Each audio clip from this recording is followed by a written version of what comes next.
Linis time, guys. Kay today na nga po mangyayari yung pinakamatagal ng gusto ni Mila na magpunta po dito yung kaklase niya sa bahay. Kaya kailangan ko ding maglinis ba para hindi din mapahiya si Mila mamay sa kaklase niya. Pero kaya di man siguro mapansin din ng bata no, na malinis ang bahay. Ay, gusto ko lang maglinis din. Kay today po ay Monday, so may time na po tayong linis-linis ang bahay. Kaya mamaya po, magsunod po kay Mila kami ni Marcel. Kaya sabi ko kasi kay Marcel, para mas mabilis po kami makadating dito sa bahay ba. Para mas matagal din po yung time ni Mila tsaka yung kaklase niya. Hindi ko lang sa inyo pakita yung kaibigan ni Mila, kay privacy na rin ba. Baka mamaya biglang makita ng nanay sa YouTube. Respeto na lang din ba. Importante makapaglaro sila ni Mila dito sa bahay. Buti na lang sinabihan ako ni Marcel, guys. Kaya mag-prepare na sana ako ng kakainin nila Mila tsaka yung kaibigan niya na pupunta nga dito. Mag-prepare sana ako ng ba yung tawag sa English, parang sausage. Kaso kay nakalimutan ko po na yung ni Mila, kaibigan, Muslim. Diba yung sausage, man yan, baboy, karne. Hindi man yan sila magkain. Buti na lang kasi sinabihan ako ni Marcel. Sabi ko kasi sa kanya kanina, mag-message ba ako sa nanay kung mga allergies or something. Bali mga 3 oras din dito yung na yun, kaibigan ni Mila. Kaya magpunta sila dito sa bahay 12:30. Tapos pick upin ata ng nanay 2:30. Mga 2 oras lang pala siya. Pero at least yun, mag-enjoy sila mamaya dito. Malinis ako ng bahay. Tingnan nyo, nakapag-vacuum na po ako. Tapos konting ligpit-ligpit dito sa bahay. Tapos yung kwarto din po ni Mila, nilinis ko din ng kunti yung mga mga kailangang laban doon. Nilagay ko na po sa lagay namin labahan. Kay si Mila po kagabi, ang sabi niya, Mama, ipakita ko bukas yung yung room ko kay Joff Sharo. Joff Sharo po kasi yung pangalan nung lalaking kaibigan nga po niya sa school. So mamaya for sure, itutur niya mamaya yung kaibigan niya doon sa kwarto niya. Curious ko na kung mamaya kung anong i-offer ni Mila kay Joff Sharo ba. Sabi ko sa kanya, ikaw nang bahala sa bisita mo ha. Ikaw bahala kung anong gusto niyong laruin. Pero sa pagkain, ako mag-decide. Yun yung sabi ko kay Mila. Tapos ay inumin nila mamaya. Na-excite lang ako, guys. Si Matthew po kasi, ang pagkakaalala ko, nag-invite yan siya dito sa bahay. Nung nag-move na siya sa primary school. Pero nung ganitong edad ni Mila, wala po talaga kaming ma-invite na kaibigan niya or wala yan siyang ini-invite na kaibigan niya sa school. Nung yan siya, 3 years old. Kaya dito po kasi pag mag 3 years old or starting 2 years old, magpunta na yung bata sa speller group yung tawag nila. Kumbaga hindi pa yan mag-aaral, laro-laro lang, kulay-kulay. Pero si Matthew po kasi dati talaga nahirapan yan siyang makikonnect sa ibang bata. Ganyan na ganyan po yung ni Matthew dati ugali. Pero na-move na siya sa primary school, sa ibang school, doon na talaga siya, kumbaga, yung socialization niya mas na-develop po sa school na to kung saan sila ngayon ni Mila aaral. So yun nga po, si Matthew never yan nag-invite ng kaklase niya. Hindi katulad ni Mila sa edad ni Mila ngayon na 3.5, kaya malapit na rin si Mila mag-4, na may invite na sa bahay. Iba po kasi talaga ang ugali ni Mila. Alam niyo ba si Mila? Mas talaga siya, kumbaga, hindi ka man sa kinukompare po yung mga anak ko, pero kay makikita mo talaga din as magulang, yung pagkakaiba nilang dalawa. Si Mila po kasi talaga, kumbaga, malakas masyado yung niya loob. Kung yung hindi mga nagawa ni Matthew nung ganyang edad niya kay Mila ngayon, yan po ngayon yung ginagawa ni Mila. Tsaka si Matthew po kasi more on siya, soft side ba? I mean, very sweet na bata, pero makulit. Si Mila, makulit na matapang. Kumbaga, nakuha niya talaga yung dugong waray. As in, guys. Pero alam niyo, ang ko din dyan, mas matapang po talaga tayong mga babae o mga batang babae kesa sa mga lalaki. As in, feeling ko maniwala ako dyan. Hindi man po siguro lahat, pero mas malalakas po talaga yung loob nating mga babae ba. Kayun po ngayon yung nakikita ko kay Mila, na mas malakas talaga siya kaysa kay Matthew. Share ko lang ba yung mga ganyang experiences ko sa mga anak ko, guys. Diyan ko po talaga hinahanda yung sarili ko din ba kapag teenagers na yan sila. Kaya yan po talaga yung natin, mga magulang. Yan din yung challenge sa atin. Kaya yan yung edad na magsagot-sagot na. Ako nga dati kay nanay minsan magsagot-sagot pa ako eh. Pero at the end of the day, very sweet po talaga yan si Mila tsaka Matthew. Tsaka mag-away lang po yan sila, pero hindi po nila kaya kung wala yung isa't isa. Namimiss po nila kaagad. Magpunta na tayo sa school ni Matthew, guys. Ay, ni Mila. Babe, are you excited also for Mila? Huh? I think it's going to be very interesting because I think I don't know if she's different in the house than in the school. Because she says nothing there. It's going to be interesting if she's going to do her own thing or if she's really going to interact and yeah. Oh, I think she will. Pati si Marcel parang na-excited para kay Mila. Baka si Mila po kasi sa school tahimik lang. So ang inaano namin ngayon kung ano yung ano niya ba gagawin pag nasa bahay na silang dalawa lang. Kung talagang mag-enjoy siya nakalaro si Joff Sharo or something. Alam niyo yung mga batang, I mean yung larong bata ba. But you're happy to? I think it's a little bit young to do that already. Okay. Because normally bij speelzaal you don't make play dates. But you start a little bit and if they go to group 1 primary school, Yeah. then after the first year and then the second year they are 2 years together with the children, then they know who they like and Si Mila lang po talaga yung malakas ang loob mag-invite guys, as in. Tingnan na lang good natin ngayon. Kaya magpunta na po kami sa school niya. Maulan nga, uy. Wala pa naman din akong dalang payong. We have umbrella here or after? Yeah? Okay. Wala na pala kaming itlog sa ano bahay guys. Kaya magdaan po muna ako ng ano supermarket. Si Marcel naman nandun sa ano post office. Kaya may send din pala muna siya before kayo pupunta sa ano Mila school. Kaya pasok muna tayo dito sa ano, bilihan ng itlog. Bilhan ko na lang din po pala ng prutas yung ano, si Mila tsaka yung gabigan niya. Kaya wala na palang prutas sa bahay. I mean, kunti na lang. Orange na lang siguro yung nandun eh. Tapos itlog, yun lang yung bilhin ko dito. A few moments later. Andito na yung kaibigan ni Mila guys, yung kaklase sa school. Dito sila ngayon naglalaro. Moy? Ika-apple ko yung maka, okay? Ito yung drama? Of wil je komkommer?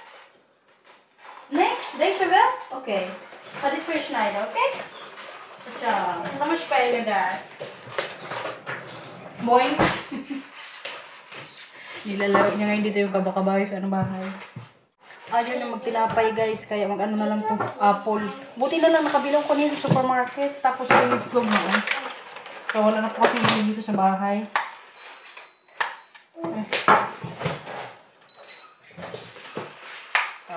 Dishwasher dito ba? Mila?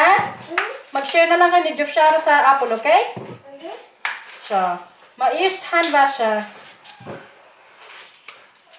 Oh. So. Ka-proud mo nitong isa ngayon, oh. Ay, may na-recruit. May na-recruit na kalaro. Ayaw mo pahalin. Bakit ka ganyan? Afshe, yung mamanitli. First na nga kayo, makain na kayo ng fruits, okay? So, oh, wacht even. Oh, droog mo dyan. Guys, si Mila, andun ngayon sa kwarto niya. Sabi sa akin, Mama, pwede ko ipakita yung kwarto ko kay ano, Joff Sharo. Tingnan natin, tingnan niyo. Binuksan niya po yung ilaw niya ba? Nag-showroom po siya ngayon. I mean, nag-room tour. Ayun, pinatay niya yung ilaw. Pababa na yan. Pinakita niya lang po yung ano niya kwarto. Tapos, feeling ko, pinakita niya rin ngayon yung ano ni Matthew. Kwarto. Claire, Mila? Mila? Okay. Put fast tawa, pababa na daw sila. Pinakita niya lang talaga yung kwarto niya, guys. Feeling ko guys kay Mila nagustuhan tong kaibigan niya sa school. Kay katahimik po na bata. Hindi siya ano kumbaga maingay, hindi siya masyadong malikot. Minsan lang magsalita. Magsalita man kung si Mila lang magtanong sa kanya. Pag tinatanong ko siya kung anong gusto niya, ganyan-ganyan lang siya. Pag sinabi ko, gusto mo to? Akin na yan. So, play na kayo dyan, okay? Ik ga het straks batterij doen. Goed? Zo. Nag-enjoy ko si Mila sa ang kalaro. Kakute lang ba? Kanina narinig ko sila nag-uusap. Kahinaho ng mga boss. Minsan po kasi alam nyo, pag si Matthew naman may dinadalang bata dito sa bahay. Na, grabe ka wild. Kulang na lang magsiraan yung mga gamit namin dito sa bahay. Kaya may kaklase kasi si Matthew minsan nagdala dito ba, kaibigan niya din.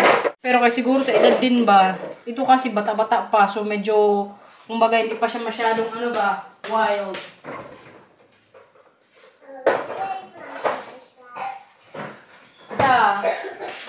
Binigyan pa kong trabaho ni Mila, guys. Sa kadami-dami po ng laruan dito na pwede niyang i-offer. Ito talaga yung gusto niyang laruin nilang dalawa ba, oh. Yung laruan nila ni Matthew. Kaso, kailangan ng battery. Talaga niya, nag-uusap na silang dalawa. Akala ko kanina, alam nyo, iiyak tong ano niya, kaklase nung sinundo ko na. Kaya kami po nga yung nag-pick up sakay sa school. Bali yung nanay, hindi na nagpunta sa school, so hindi na niya nakita. Kasi in-explain ko sa kanya, pupunta ka sa bahay, mag-play kayo ni Mila. Buti na lang hindi umiyak, pero kayong mukha niya ko parang nalungkot siya. Pero dumating na dito sa bahay, nag-okay-okay na siya. Siyempre, nag-adjust din kasi, kaya diba, hindi mo nakita ang nanay. Baka isipin niya, dito na siya hanggang gabi ba? Para sa anak, guys. Lagyan ko to ng battery para malaro nga nilang ang dalawa. Para mag-usap-usap sila mamaya. Hello? Hello? Hello? Hello, Mela. Yeah. Pwede na. Ayos na. Laruin na to nila ngayon, dalawa.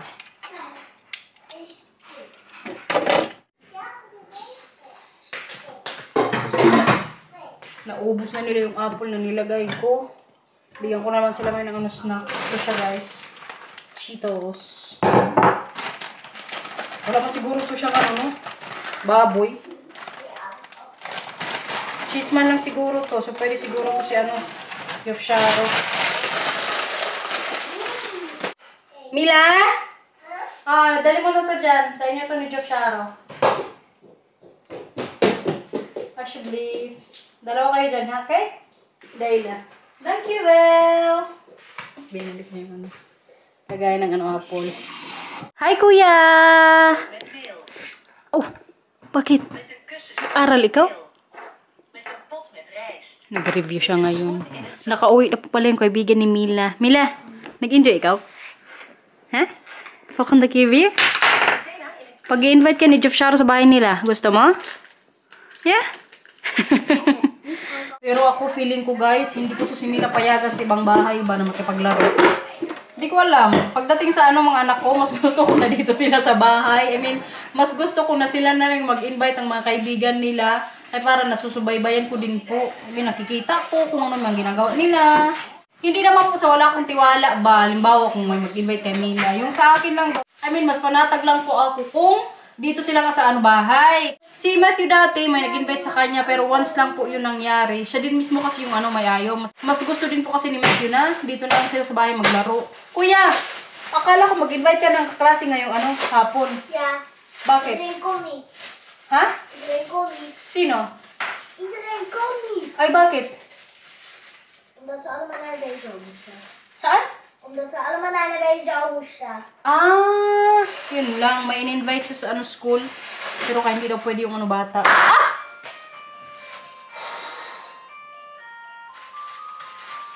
Chef. Sakit na tayo na. Mama, en weet je wat we 5 vandaag weet je in de school hebben spelen? Bingo. Naglaro kayo sa school ng bingo? Yeah? That is grappig. Nanalo ka. Paano mo laro ng bingo doon?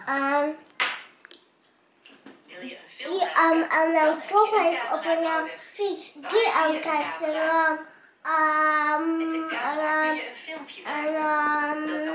Kaya mo yan, nak? kijken erop. Oh, okay. Sticker. Nee, Ay, een kruisje. ay kruisje. Tama. Iko-cross mo, di ba? Pag gandun yung number. Goed zo. Oh. Alam niyo pala, guys. Di ba, nung mga nakaraang buwan po, may nabigay sa akin na kapitbahay ko ng ginto na gold. Yung isa lang yung tunay. Tapos kanina, nagkatok na naman siya sa bahay. Kuya, tingnan mo. Bigay ni Pia. Sayang ka, walang laman. Akala ko magbigay na naman siya mga alahas, guys. Pero may kakit din. Masha it in? Wala siyang nilagay. Nagawa lang siya. Tapos bigay lang kay mama. Lief, Ja, misschien kan je daar dingetjes in bewaren. Opo, pwede kang maglagay dyan kung anong gusto mo. Ik ook? Ja, dat is ook, als je dat wil, je mag dat ook hebben. Gusto mo yan? O sige, sa'yo na lang. Dan mag ik hem nou ook in mijn kamer? Yeah. Is goed. Gusto ni Matthew na ilagay sa niya, kwarto. Ik ook vasthouden. Dayo. Isa lang yan, huwag na kayo mag-agaw. Ik doe deze. Yan, dyan na lang. Itong isa walang kapaguran, oh. Laro na naman po dito sa taas.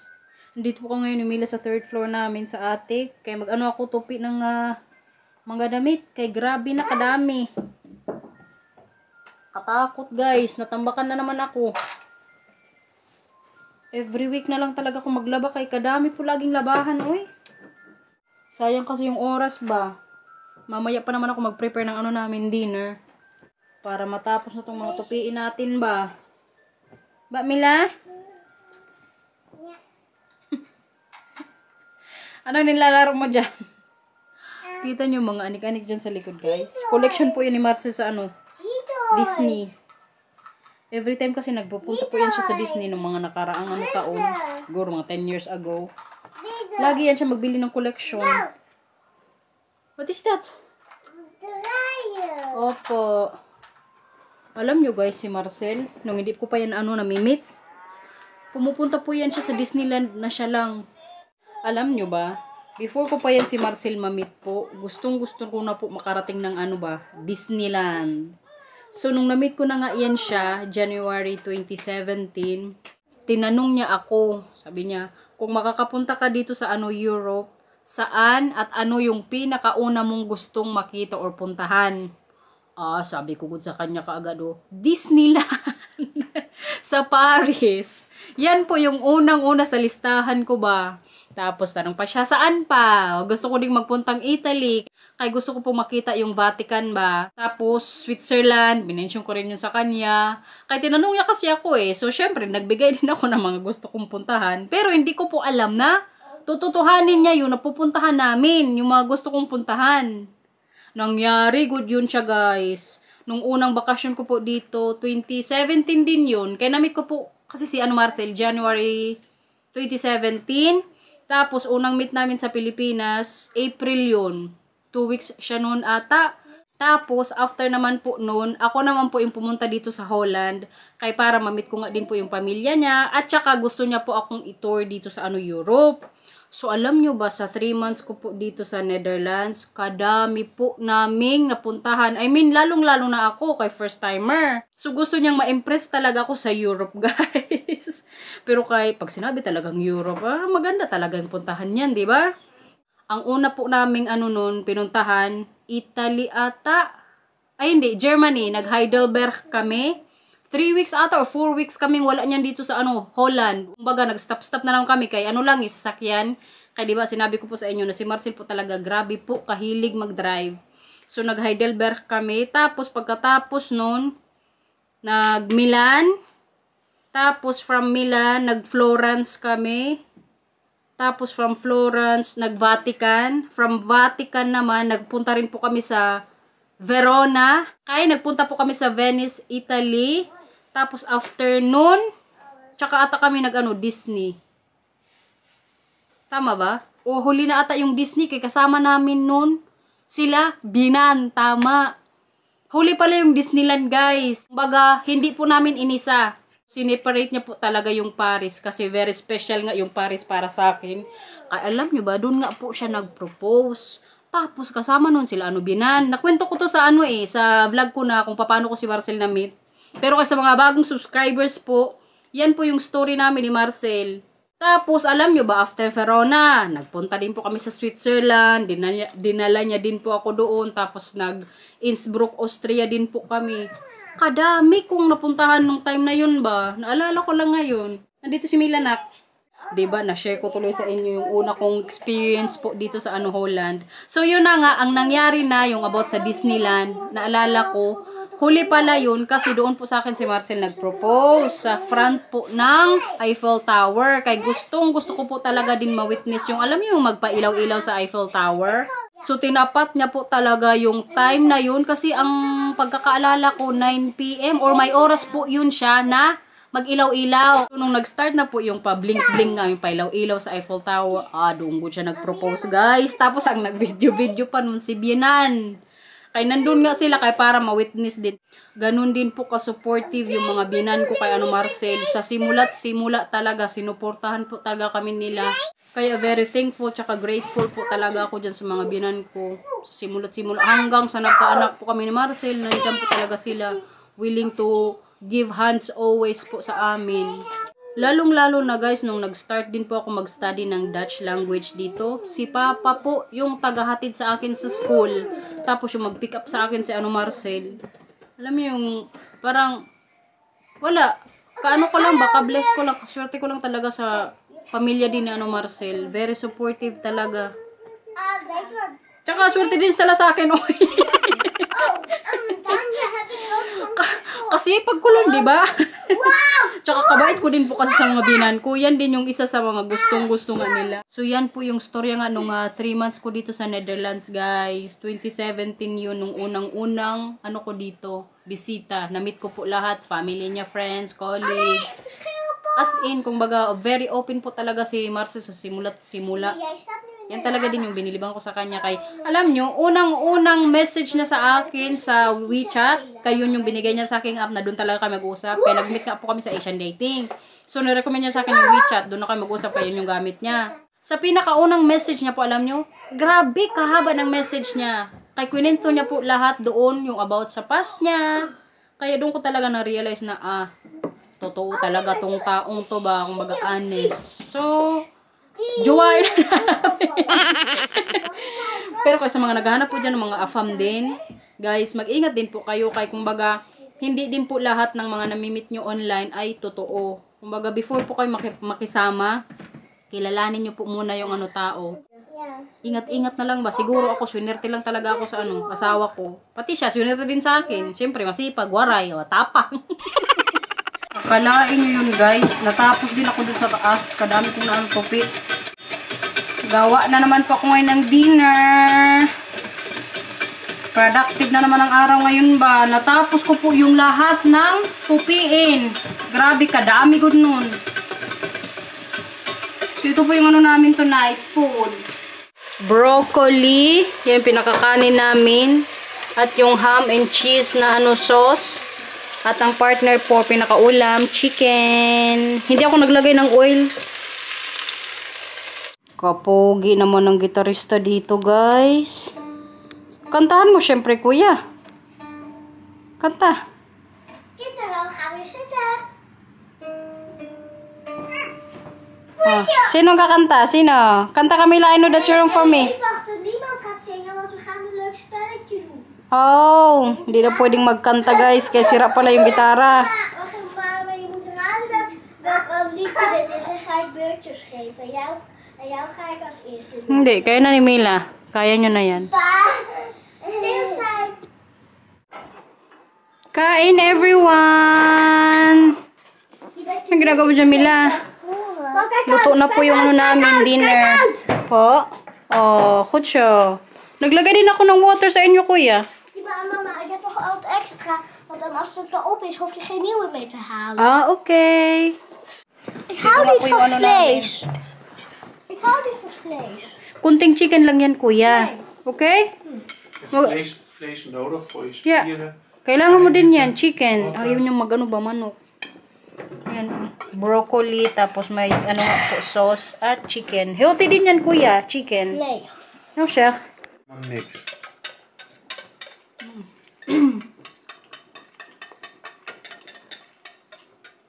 Diba? Sabi ko sa'yo, masarap yung chicken.